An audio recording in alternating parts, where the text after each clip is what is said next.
안녕하세요. 삶의 지혜와 깊이를 더하는 시간입니다. 오늘 이야기가 여러분의 마음에 울림을 준다면 이 은혜로운 메시지가 더 많은 이들에게 닿을 수 있도록 좋아요와 공유로 함께 해주시길 바랍니다.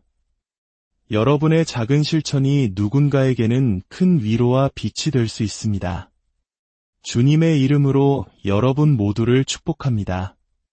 오늘은 우리 삶에서 가장 얻기 어렵지만 가장 강력한 힘을 발휘하는 덕목, 바로 겸손에 대해 이야기해 보려 합니다. 우리는 종종 겸손의 중요성에 대해 깊이 생각하지 않고 살아갑니다. 어쩌면 우리도 모르는 사이에 교만이라는 그림자가 마음속에 드리워져 있을지도 모릅니다. 성경은 하나님께서 교만을 미워하신다고 분명히 말합니다. 단순히 싫어하는 정도가 아닙니다. 미워하신다고 했습니다. 생각해 보십시오. 우리 삶에서 일어나는 모든 다툼과 논쟁의 이면에는 교만이 숨어 있습니다. 내가 옳다는 생각, 내 주장을 굽히지 않으려는 고집이 없다면 논쟁은 불가능합니다. 다른 사람을 향한 모든 비판과 판단, 험담과 가십, 그리고 다른 사람의 성공을 시기하는 질투심의 뿌리에도 교만은 굳건히 자리하고 있습니다. 성경에 따르면 가장 빛나고 아름다웠던 천사 루시퍼가 어둠의 존재인 사탄으로 타락하게 된 죄 역시 바로 이 교만이었습니다. 교만은 이처럼 강력하고 파괴적인 힘을 가지고 있습니다. 그래서 사탄은 오늘날에도 끊임없이 우리를 교만의 덫으로 유인하려 했습니다. 하나님께서는 우리에게 한없는 축복을 부어주시길 원하십니다. 하지만 많은 경우 하나님은 우리를 축복하실 수가 없습니다. 왜일까요? 우리가 그 축복을 감당할 준비, 즉 겸손의 그릇을 갖추지 못했기 때문입니다. 아무것도 가지지 않았을 때는 한없이 겸손했던 사람이 무언가를 손에 쥐기 시작하면서부터 자신이 대단한 존재인 양 착각하게 되는 모습을 우리는 주변에서 쉽게 볼 수 있습니다. 그러니 오늘 이 시간 우리 모두 진지한 마음으로 자신의 삶을 돌아보는 시간을 가졌으면 합니다. 영적인 온전함이란 다른 사람이 아닌 바로 자기 자신을 정직하게 들여다볼 수 있는 능력에서 시작됩니다. 우리는 다른 사람의 허물을 보는 데에는 익숙하지만 정작 자신의 내면을 살피는 데에는 서툴기 십상입니다. 하나님의 계산법은 세상의 그것과 참 다릅니다. 하나님의 나라에서는 내려가는 것이 올라가는 길이요, 마지막이 되는 것이 첫째가 되는 길입니다. 더 많이 얻고 싶다면 내가 가진 것을 먼저 내어주어야 합니다. 이것이 바로 하나님 나라의 역설적인 수학입니다. 스스로를 낮추십시오. 그러면 하나님께서 당신을 높이실 것입니다.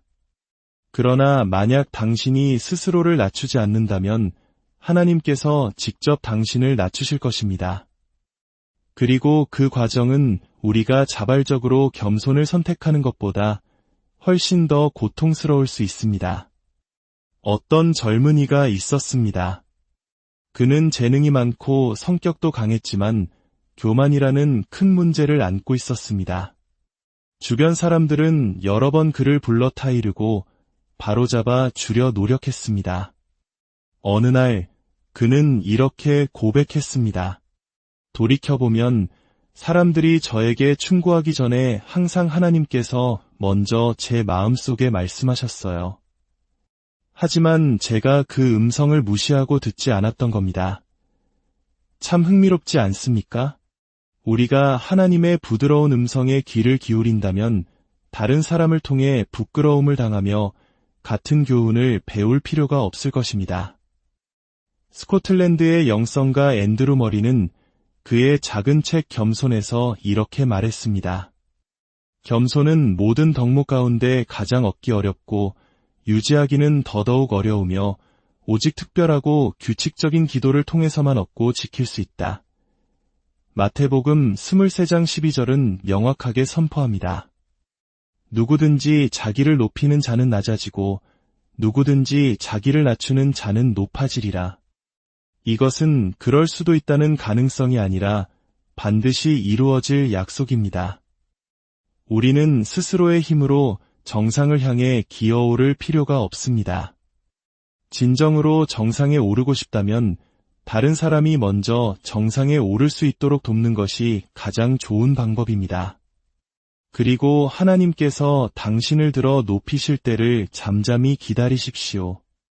예수님께서는 잔치에 초대받은 손님들의 비유를 통해 이 지혜를 가르쳐 주셨습니다. 누가복음 14장에서 예수님은 말씀하십니다. 잔치에 초대받았을 때 가장 높은 자리에 앉지 말아라. 너보다 더 귀한 손님이 있을지 모르니 말이다. 주인이 와서 이분에게 자리를 내어드리게라고 말하면 너는 부끄러워하며 가장 낮은 자리로 내려가야 할 것이다. 그러니 초대받거든 차라리 가장 낮은 자리에 앉아라. 그러면 주인이 와서 친구여, 더 높은 자리로 올라오게라고 말할 것이다. 그때에 너는 모든 손님 앞에서 영광을 얻게 될 것이다. 무릇 자기를 높이는 자는 낮아지고 자기를 낮추는 자는 높아지리라. 성경은 이처럼 여러 번 반복해서 같은 진리를 강조합니다. 우리가 다른 사람에 대해 험담할 때 우리는 스스로를 높이고 있는 것입니다. 다른 사람을 판단하고 비판할 때 우리는 그 사람을 깎아내림으로써 상대적으로 자신을 더 나은 사람처럼 보이게 만들려는 교만한 마음을 드러내는 것입니다. 누가복음 18장에는 이 주제를 다루는 또 하나의 강력한 비유가 나옵니다. 자신들의 의로움을 확신하며 다른 모든 사람을 멸시하는 이들에게 예수님께서 들려주신 이야기입니다. 두 사람이 기도하러 성전에 올라갔습니다.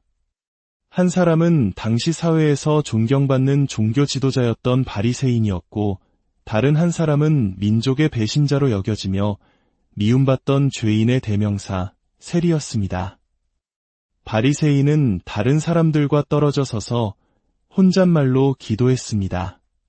그는 하나님께 기도하는 척했지만 실은 자신의 의로움에 스스로 감탄하고 있었습니다. 하나님, 저는 다른 사람들, 곧 도둑질하는 자나 불의한 자나 간음하는 자들과 같지 않으며 특히 저기 있는 저 세리와도 같지 않음을 감사합니다. 저는 일주일에 2번 금식하고 모든 소득의 11조를 드립니다. 그는 자신이 행한 선한 일들의 목록을 자랑스럽게 늘어놓았습니다. 그러나 세리는 멀찍이 서서 감히 하늘을 우러러보지도 못하고 가슴을 치며 기도했습니다.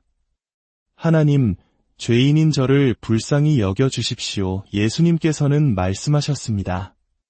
내가 너희에게 이르노니 저 바리새인이 아니라 이 사람이 의롭다 하심을 받고 그의 집으로 내려갔느니라. 무릇 자기를 높이는 자는 낮아지고 자기를 낮추는 자는 높아지리라. 그렇다면 오늘을 살아가는 우리의 삶 속에서 교만은 어떤 모습으로 나타날까요? 어느 병원 대기실에서 있었던 일입니다.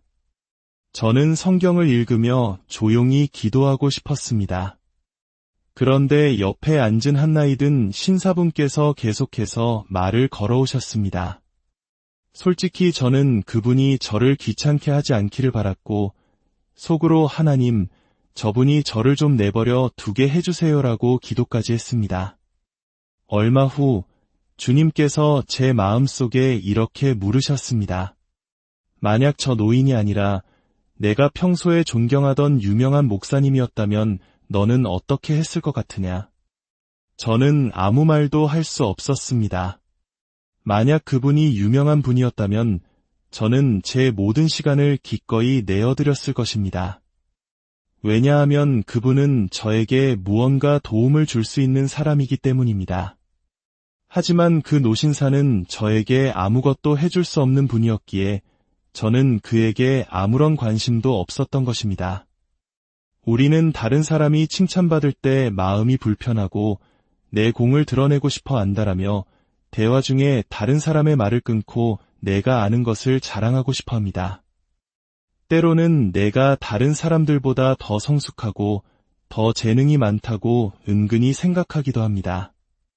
가장 교묘한 교만 중 하나는 이런 말씀을 들으며 이 말은 꼭 내 남편이 들어야 하는데 우리 부서에 그 사람이 들어야 할 소리네 라고 생각한 것입니다. 그 순간 우리는 나는 이 말씀이 필요 없지만 이 말씀이 필요한 사람을 알고 있다고 말하며 스스로를 말씀 밖으로 밀어내고 있는 것입니다. 베드로전서 5장은 이렇게 말합니다. 그러므로 하나님의 능하신 손 아래에서 겸손하라. 때가 되면 너희를 높이시리라. 너희 염려를 다 주께 맡기라. 이는 그가 너희를 돌보심이라. 염려와 걱정을 내려놓는 것이 왜 겸손과 연결될까요? 우리가 무언가에 대해 걱정하고 있다는 것은 아직 내 힘으로 그 문제를 해결할 수 있다고 믿고 있다는 증거입니다. 그것은 하나님 없이는 아무것도 할 수 없다는 사실을 온전히 인정하지 못하는 교만의 한 형태입니다. 모든 염려를 주님께 맡기는 행위는 내 힘으로는 이 문제를 해결할 수 없습니다. 오직 하나님만이 하실 수 있습니다라고 인정하는 가장 정직한 겸손의 고백입니다. 사랑하는 여러분, 교만은 우리를 넘어뜨리지만 겸손은 우리를 하나님의 은혜 안으로 이끕니다. 우리가 스스로를 낮추기를 거부한다면 하나님께서는 우리를 겸손하게 만드실 환경을 허락하실 수 있습니다. 하지만 그 길은 훨씬 더 고통스럽습니다. 오늘 이 시간 우리 마음을 살피시는 하나님 앞에 조용히 나아갑시다.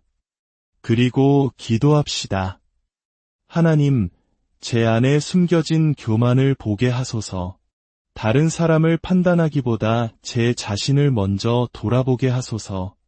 가장 낮은 곳에서 주님을 섬기는 법을 배우게 하소서. 주님의 평강이 여러분과 함께하기를, 그리고 여러분의 삶이 겸손의 향기로 가득하기를